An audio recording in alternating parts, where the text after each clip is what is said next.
Bonjour tout le monde, j'espère que vous allez bien. Donc aujourd'hui on se retrouve dans une nouvelle vidéo et ça va être une vidéo à présentation car vous avez été assez nombreuses à vouloir que je vous fasse le tuto de cette petite chose. Donc allez, c'est parti. Déjà cette petite chose c'est la multi-scoring board. C'est une petite machine qui sert à faire des enveloppes ainsi que des boîtes. Quand vous achetez cette petite chose, c'est présenté comme ceci, voilà. Bon, évidemment, il y a le plastique dessus, mais entre-temps, je l'ai utilisé, évidemment. Et derrière, au dos, vous avez le récap pour faire les enveloppes. Donc voilà, une fois que vous l'avez ouvert, vous avez déjà ça. Ça permet d'un côté de faire des angles arrondis, c'est au côté corner, voilà, pour les angles arrondis. Et le côté notch, c'est pour faire des espèces d'encoches. Vous allez comprendre pourquoi. Je ne sais pas trop comment dire ça, mais bon. Ensuite, vous avez la petite machine. Donc ce côté-là, c'est pour faire les boîtes, car il y a les rainures. Avec le petit plioir qui est juste ici. Vous voyez, que je vais venir déclipser et enlever. Et de l'autre côté, il y a le côté pour faire les enveloppes. Et ensuite, vous allez retrouver juste ici toutes les mesures pour faire les boîtes, c'est-à-dire le bas de la boîte et le couvercle. Donc là, d'abord, je vais commencer par vous expliquer dans un premier temps comment on fait les enveloppes. Et je terminerai par les boîtes, car les boîtes c'est un peu plus long à expliquer. Donc voilà. Donc, il faut savoir, c'est que cette machine à action, elle coûte 3,59 €. Voilà. Donc, maintenant, je vais venir vous expliquer du coup les enveloppes. Donc, les enveloppes, c'est très simple. Il n'y a rien de très compliqué. Vous allez comprendre juste après. Donc là, du côté gauche, vous allez retrouver les mesures. Donc là, ce côté, il y a les mesures en inch. Et de ce côté, les mesures en centimètres. Ici, dans la diagonale, comme vous pouvez le voir, il y a le score guide. Voilà. Je vous explique après à quoi ça sert. Ici, il y a le petit mode d'emploi en anglais. Et après, ici, on va y retrouver les mesures. Donc, en haut, il y a les mesures en inch et en bas, les mesures en centimètres. Moi, je vais venir m'occuper seulement des mesures en centimètres car c'est ce qui m'intéresse. Après, je sais qu'il y en a parmi vous qui adorent utiliser le côté inch, mais moi, je n'aime pas ça. Donc, on va rester au côté centimètre. Comme vous pouvez le voir, il y a 3 colonnes.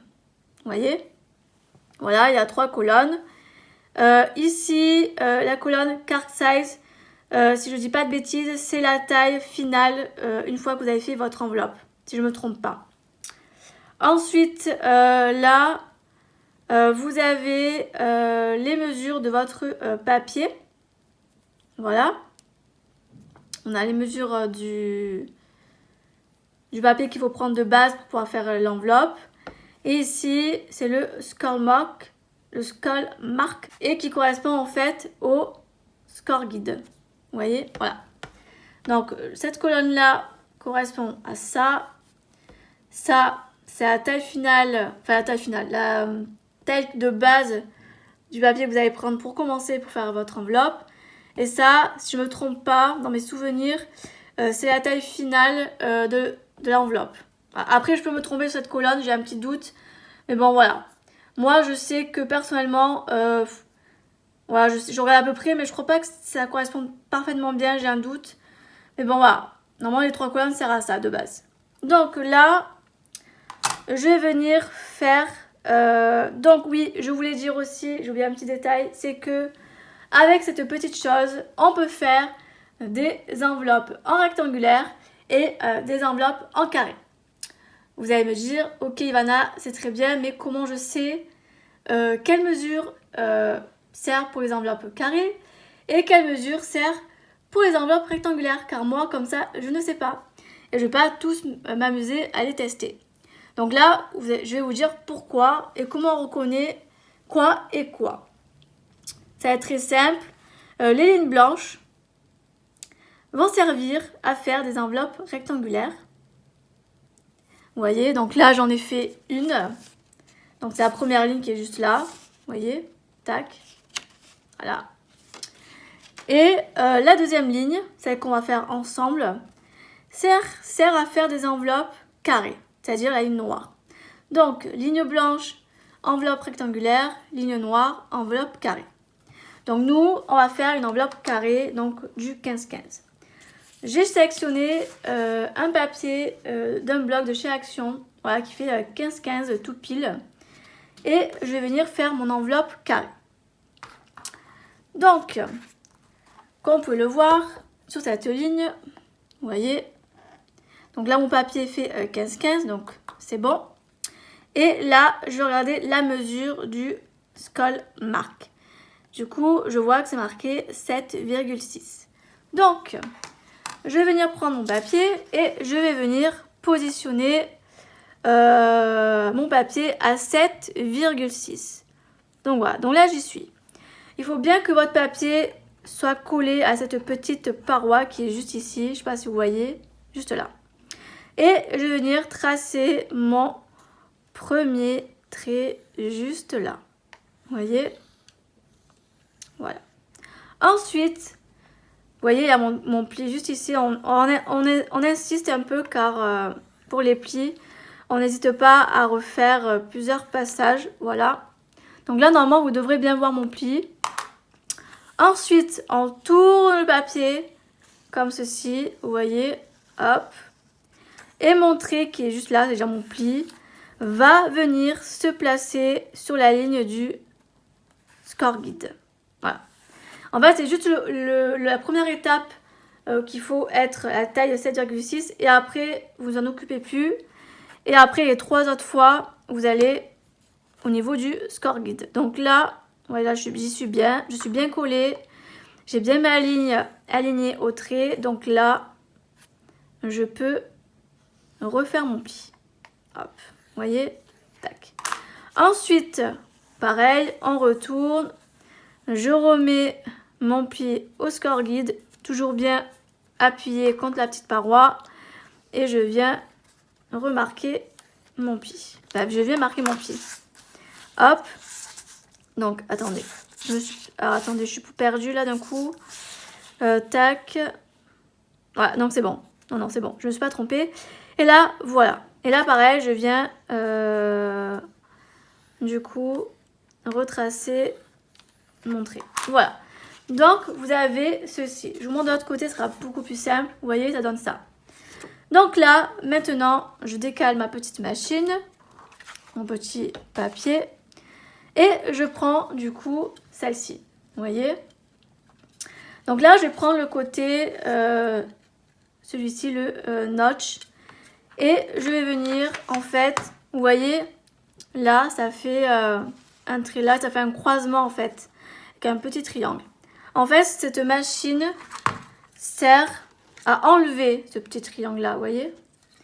Et en fait, je viens le positionner comme ceci. Il faut que mes deux petits deux ailes, on va les dire comme ça, mes deux petites ailes soient sur les deux traits. Déjà, celui-là, il faut qu'il soit là, et celui-là, il faut qu'il soit là. Donc là, je vais m'appuyer, ce sera beaucoup plus simple pour moi. Donc ça fait ça, vous voyez. Et je vais venir appuyer, et ça fait ça, vous voyez. Voilà. Et je vais faire pareil pour les 3 autres. Hop. Hop. Et hop. Voilà. Et ensuite, je prends l'autre côté, celle qui sert de arrondir les angles. Et je viens arrondir les angles. Bon, vous n'êtes pas obligé d'arrondir les angles. Hein, mais moi, je préfère. Je trouve que c'est beaucoup plus joli. Mais après, c'est pas une obligation. Vous pouvez ne pas arrondir les angles. Ou alors en arrondir 1 sur 2, enfin 1 sur 4. Ou enfin, c'est vous qui voyez. Voilà, donc ça donne ceci. Ensuite, on vient du coup marquer les plis. Voilà, donc là, on n'hésite pas à appuyer. Voilà. Hop.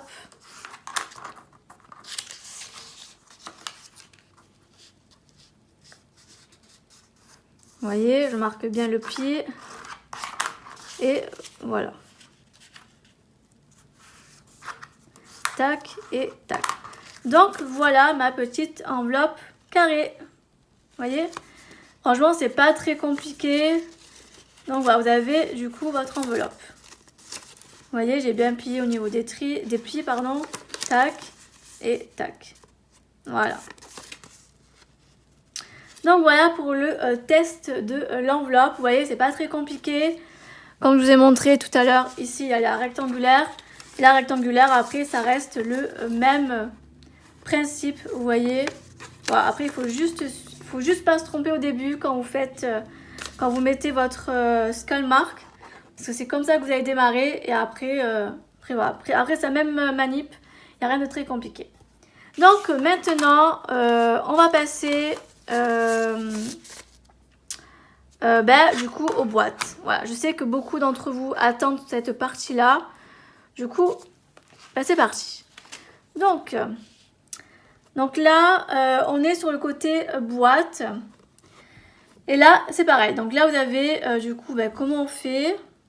Voilà, au niveau de la manip. Ensuite, vous avez là le côté inch.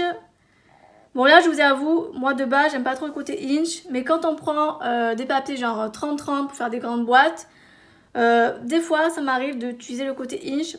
Voilà, je ne ferai pas la démo aujourd'hui avec un format grande taille. Mais si un jour vous voulez, je vous ferai un petit live sur Insta. Et je vous montrerai. Mais sinon là, je vais faire vraiment une petite boîte. Vous allez comprendre pourquoi. Et là, en bas, c'est le côté centimètre. Non, alors, attendez, je reviens. Tac, tac. Donc, je m'excuse, je suis partie 2 secondes à côté. Car en fait, je voulais vous montrer cette petite boîte que j'ai faite. Donc, cette petite boîte-là, ça correspond à la toute première ligne. Juste là. Voilà. Et là, c'est pareil, c'est-à-dire que les lignes blanches, ça va être les boîtes carrées, comme ceci. Et les lignes roses, ça va être des boîtes, du coup, rectangulaires. Voilà, si je dis pas de bêtises non plus, mais il me semble que c'est ça. Ouais. Donc voilà. Et après, pareil, là, vous avez les tailles en centimètres. Ce qui correspond à la taille non pas la taille finale, ouais, la taille finale de la boîte, si je ne me trompe pas aussi. Là, c'est la taille du papier de base qu'il vous faut pour faire votre boîte. Ici, ça va être les mesures pour venir faire, vous savez, comme là, pour faire les plis. Et là, le côté noir, ça va être le couvercle. Alors moi, je vous explique le truc. C'est que, vous voyez, j'ai testé cette petite boîte. Donc la première ligne, ça donne ceci. Vous voyez? Donc là, il y a le couvercle. La base, pardon. Vous voyez, c'est une petite boîte carrée. Elle mesure, celle-ci, 5,1. Vous voyez? Voilà, 5,1. Donc c'est bien ça, c'est bien la taille finale de la boîte. Et ici, il y a le couvercle. Alors moi, ce qui m'embête, c'est que, en fait, pour faire le couvercle et la boîte, il faut la même taille de papier aux deux. Et je trouve ça un peu dommage parce que, par exemple, quand on fait des boîtes plus grosses, c'est-à-dire au format 30-30 par exemple, enfin 30,5, je trouve que utiliser 2 papiers pour faire une boîte, je trouve que c'est pas très économique. Voilà, je sais qu'il n'y a pas très longtemps, j'ai fait une boîte pour glisser dans le concours. Et moi, j'ai juste retravaillé en fait le couvercle. C'est-à-dire qu'au lieu de faire à la taille indiquée, je me suis arrêtée à 2,5 je crois, pour faire la grosse boîte. Et j'ai fait une boîte aussi carrée. Ça a été, je crois d'ailleurs, la 3e ligne, si je dis pas de bêtises. Donc voilà. Parce que vous voyez, le couvercle, il est beaucoup gros, il est très gros, vous voyez, quand on ferme. Et je trouve ça dommage. Voilà. Alors, si vous faites ce genre de boîte pour un calendrier l'avant, je trouve que c'est très bien parce que du coup, vous collez ici, vous collez le dessous. Et après, vous venez du coup simplement ouvrir. Donc, c'est pas trop mal pour un calendrier l'avant, c'est bien. Mais pour une boîte classique, je trouve que c'est dommage. Voilà, moi j'aime bien quand ça s'arrête genre, vous voyez, au milieu. Je trouve que c'est bien. Alors moi, ce que je fais, c'est que quand je fais des couvercles plus courts, Je me base pas du tout sur ça en fait. Je fais mes mesures à moi-même. Après, c'est pas très compliqué. Il vous suffit juste de prendre la mesure de votre boîte. Vous voyez? Voilà, qui est juste ici, votre mesure de boîte. Donc 5,1 sur 5,1. Et vous rajoutez, je sais pas, par exemple, 1,5 cm ou 2. Enfin, ça dépend à l'endroit où ça s'arrête. Et vous faites ça tout le tour. La taille d'un couvercle classique. Donc voilà. Donc là, en fait, avec vous, je sais pas quelle taille je vais faire pour vous montrer. Donc là, j'ai un papier. Alors attendez, je réfléchis. Parce que du coup, j'ai pas préparé de papier avec moi. Alors je m'étais dit, je pourrais faire la boîte 17,8. Parce que là, je pense que j'aurai assez pour le faire. 17,8, tac. Non, j'aurai pas assez d'un côté. Donc, je vais aller chercher un papier juste derrière et je reviens. Me revoilà. Donc là, j'ai pris carrément des formats A4. Je pense que ça devrait le faire. Je pense que je vais prendre la taille 20,3 par 20,3. Ou alors, je vous fais peut-être la deuxième. C'est une boîte rectangulaire. Parce que là, du coup, vous avez vu la carrée. Je pense que je vais faire avec vous la... Ou alors, je vous fais les deux. Non, je vous fais la rose. La deuxième ligne. Et après, autant je vous ferai la petite. Comme ça, vous verrez du coup ça. Donc là, du coup, il faut 17,8 par 17,8. Donc, je vais prendre un papier blanc. Voilà. Alors j'ai pris un papier du bloc de chez Action. Voilà, je le mets à côté. Donc là, je vais venir du coup couper mon papier. Hop, alors je mets ça à côté.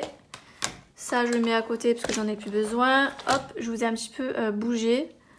Voilà, donc 17,8. Donc alors, tac, ça fait à peu près ça. Tac. Donc, je garde l'essuie de papier. 17,8. Tac. Voilà. Donc là, du coup, je vais faire une boîte qui est rectangulaire. Même pas. Parce que je suis en train de calculer, c'est que là, j'ai fait la première ligne, ça a été une boîte carrée. Je crois que ça va être aussi une boîte carrée, mais un peu plus grosse. Donc on va voir ça ensemble, je vous confirme ça juste après. Donc du coup, donc ça, je le décale parce que car je n'en ai plus besoin. Et je viens prendre mon petit outil. Donc là, j'ai mon papier qui fait 17,8 par 17,8.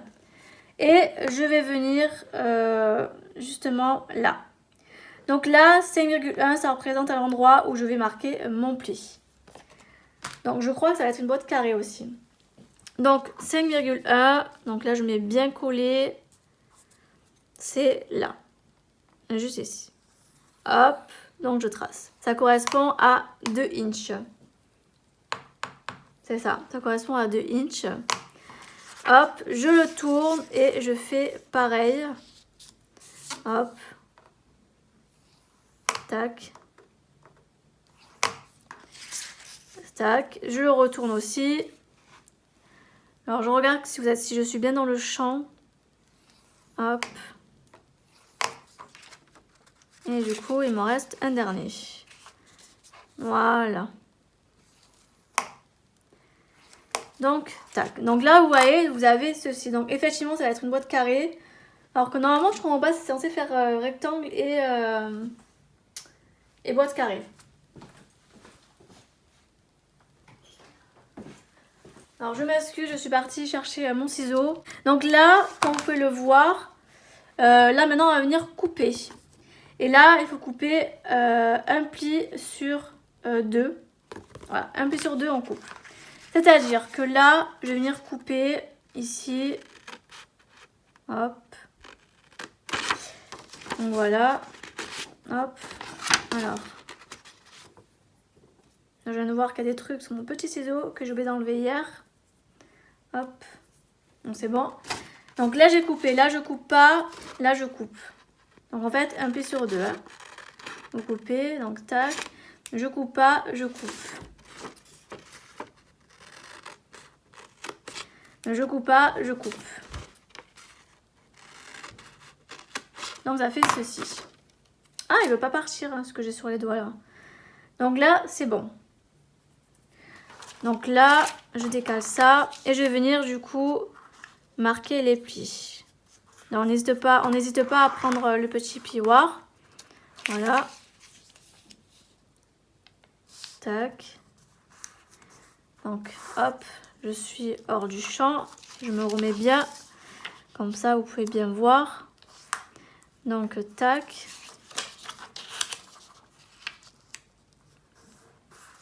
Donc voilà, je vais bien marquer les plis aussi par rapport au milieu.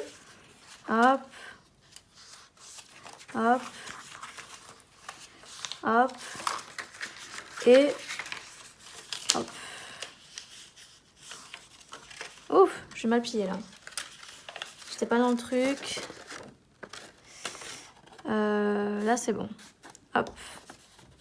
Tac. Tac, tac. Alors je regarde bien. Non, j'ai encore mal plié. Bah alors celui-là, je vais venir le remarquer parce que je me rends compte que c'est pas ça du tout.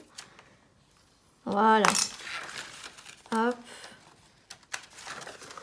Alors. Et ben alors, il veut pas celui-là. C'est bon, j'y suis arrivée. Donc voilà. Donc une fois que vous avez marqué vos plis, et ben, il suffit juste de venir coller. Donc voilà. Donc après, ça donne ceci. Vous voyez? Hop.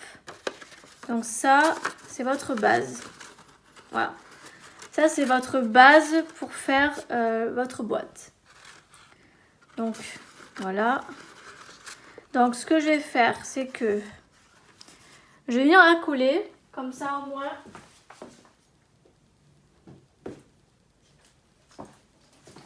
Je vais venir la coller. Comme ça, au moins, pendant que ça sèche, je vais pouvoir vous montrer le couvercle. Donc ça, je le fais vite fait. Hop, tac, tac, tac, tac. Donc, je sais pas si je vais bien le coller, mais bon. Hop. Donc, tac. Je vais venir mettre une petite pince pour aider. Voilà. Bon, elle sera pas parfaite, c'est histoire de vous montrer un peu le procédé. Bon, après, voilà, après, il faut juste faire bien, s'appliquer et voilà. Là, je fais vraiment la va-vite, c'est vraiment pour vous montrer comment on fait.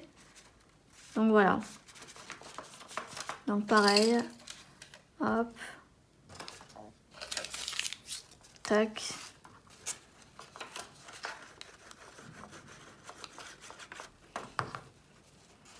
Tac.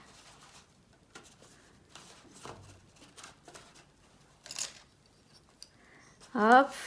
Et je coule le dernier. Hop. Donc voilà. Et je mets une petite pince. Donc ça, je vais mettre de côté.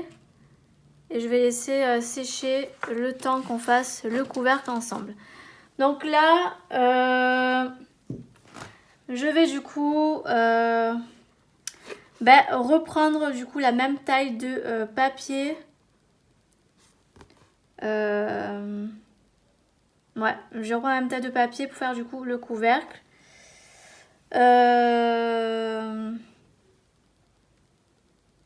Ouais, c'est ça. Donc, je reprends un autre papier. Donc, pareil, 17,8. Après, je vais vous montrer comment moi, je fais pour faire mon propre couvercle. Comme ça, au moins, vous aurez une idée. Je ferai en fonction de la boîte qu'on vient de faire. Et puis après, vous n'aurez plus qu'à. Voilà. Donc là, j'ai ma taille 17,8 par 17,8. Donc ça, je l'enlève. Vous voyez. Et du coup, je vais venir prendre les mesures de la boîte. Vous voyez. Donc là, enfin pour le couvercle, pardon. Parce que là, c'est les plis pour faire le bas de la boîte. Et là, c'est du coup les mesures pour faire le couvercle. Donc là, comme vous pouvez le voir, ils disent qu'il y a deux côtés qu'il faut faire 4,8 et deux côtés qu'il faut faire 5,1. Donc, je mets mon papier. Et je vais faire deux côtés à 4,8. Donc déjà le premier 4,8 qui est là. Voilà, qui correspond à 1. Alors attendez. Qui correspond à 1 inch, à 7,8 inch. Voilà. On fait pareil. On fait un deuxième pli pareil comme ça. 4,8. Voilà. Je vais remarquer ce pli là. On marque, non, ça va. Ensuite, on va faire là 5,1. Donc, hop. Donc, on remet bien le papier et on fait 5,1 qui est ici. Voilà, qui correspond à 2 inches. Oups, si j'ai dérivé. Bon, ne prenez pas en compte, j'ai un petit peu dérivé car en même temps, je regardais si j'étais dans le champ. Donc voilà, ne pas faire la même boulette que moi, bien sûr. Hop. Donc c'est vrai que j'aime bien commencer par le haut, c'est beaucoup plus simple. C'est pour ça que des fois, je vous dis, quand je prends le papier 30-30, je prends par contre là les mesures en inch. Je trouve que c'est beaucoup plus simple car du coup, car quand on met le papier 30-30 là, on ne voit pas les mesures d'en bas, vu que c'est caché. Et du coup, moi, ce que je fais, c'est que je prends les mesures en inch. Je trouve que c'est beaucoup plus simple. Donc là, du coup, on a le couvercle. Donc là, c'est pareil, ça va être le même procédé. On va venir, pareil, un pli sur deux, couper. Donc, hop. Hop. Hop. Donc là, je vais me tromper parce que j'ai dérivé. Donc, c'est celui-là. Hop. Tac, tac. Et tac. Donc voilà, donc ça je mets de côté et ensuite je viens marquer tous mes pieds, c'est très très important. Voilà, de partout. Hop. Donc là je vais pas me tromper parce que en voulant regarder, j'ai dérivé. Donc là c'est bon, parfait. On pense bien à marquer les pieds des endroits où on a coupé. Vous voyez là, hop. On marque bien partout, c'est très très important. Parce que si vous pliez bien, après c'est juste coller, c'est rapidos. Donc voilà. Donc voilà, donc là maintenant, on peut venir coller du coup les parties du couvercle. Vous voyez ce que je vous disais, c'est que c'est dommage parce que c'est assez gros hein, comparé à la boîte. On va prendre celle-là. Hop.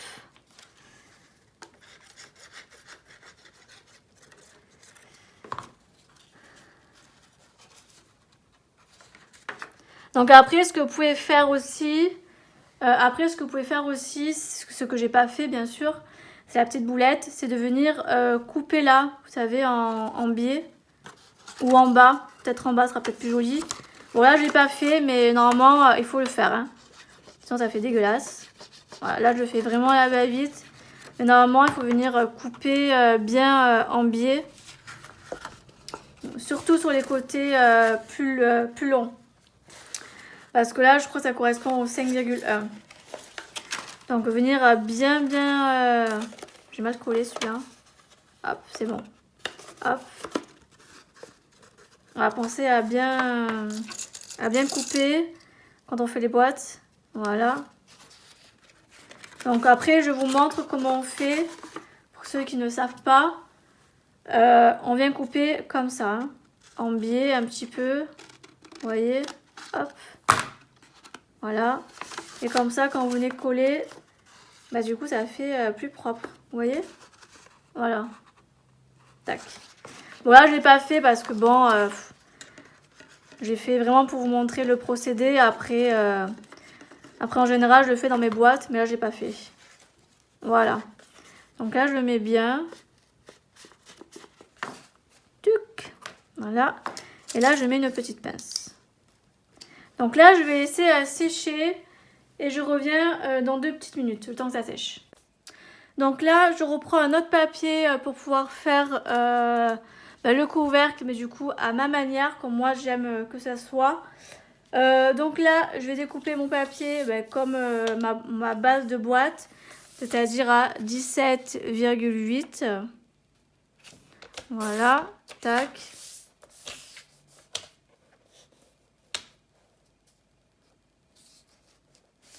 Alors, hop, voilà. Et ensuite, je viens prendre la petite machine qui est juste ici. Voilà. Et on fait le même procédé que tout à l'heure, c'est-à-dire 2 plis à 4,8. Donc il correspond à, comme je vous ai dit, à 1 7/8. Voilà, on pense bien à marquer les plis. C'est très important. Voilà, hop, tac. Et ensuite, les deux autres plis, ça sera du coup à 5,1 comme la boîte. Donc, il correspond à 2 inches. Voilà. Donc, vous voyez, ça y est, j'ai tous mes plis. Voilà. Et là, je reprends mon massicot. Voilà. Et je vais venir enlever 2,5 de chaque côté avant de passer au découpage et au collage. Voilà. Tac. Tac. Et tac. Voilà. Et là, maintenant, je vais venir couper. Et là, pareil, on vient faire un pli sur 2. Mais avant, je vais d'abord marquer les plis avant de couper. Hop, que ce soit beaucoup plus simple. Voilà. Et là, voilà. Maintenant, je coupe. Donc, tac. Pareil, un pli sur 2. Tac. Tac. Et tac. Et puis voilà, vous avez. Et après, il faut juste venir coller. Bon, là, je vais pas le faire. Hein, je pense que vous avez du coup à peu près compris. Mais quand je vais venir du coup le mettre à la boîte, vous voyez, ça fait nickel. Hop. Voilà. Bon, après là, il faut couper un petit peu, vous savez, en biais. Et puis ça fait très bien. Donc voilà, donc soit vous faites un couvercle un peu plus court, ou soit un couvercle du coup un peu plus grand. Après, ça dépend des projets que vous faites. Si vous faites des calendriers l'avant, ça va être pratique. Si vous voulez faire... C'est vraiment votre guise en fait, en fonction de vos créas. Mais c'est vrai que moi, en général, quand je fais des boîtes, j'aime bien quand le couvercle est beaucoup plus court que la boîte. Mais bon, après, c'est un choix personnel. Donc voilà. Bon, après, la boîte, elle n'est pas parfaite. Après, il faut couper, vous voyez, à certains endroits. Faire ça proprement. Là, j'ai fait vraiment à la va-vite pour vous montrer le système. Mais voilà, après, celle-ci, vous voyez, je l'ai fait tranquillement. Et là, je l'ai fait sur du papier à 250 grammes. Donc, du coup, elle est beaucoup plus jolie. Elle est beaucoup plus droite. Voilà, je me suis un peu foirée sur le coup. Mais bon, c'est pas très choquant. Après, je me dis, si on recouvre de papier, ça se verra pas. Mais sinon, vous voyez, elle est beaucoup plus finie, beaucoup plus propre que celle-là. Après, cette boîte, c'est vrai que je l'ai fait sur du papier très fin, style imprimante, mais un poil plus épais encore. Mais voilà, un poil plus épais que l'imprimante, ouais. Vous savez, c'est les papiers fins qu'il y a dans les blocs que je vous ai montré tout à l'heure. Donc voilà. Bon, du coup, je vous ai montré le tuto de cette petite machine. J'espère en tout cas que ça vous a plu. Si c'est le cas, n'hésitez pas à liker, à me laisser un petit commentaire. Et puis je vous dis à très bientôt dans une prochaine vidéo. Bye tout le monde.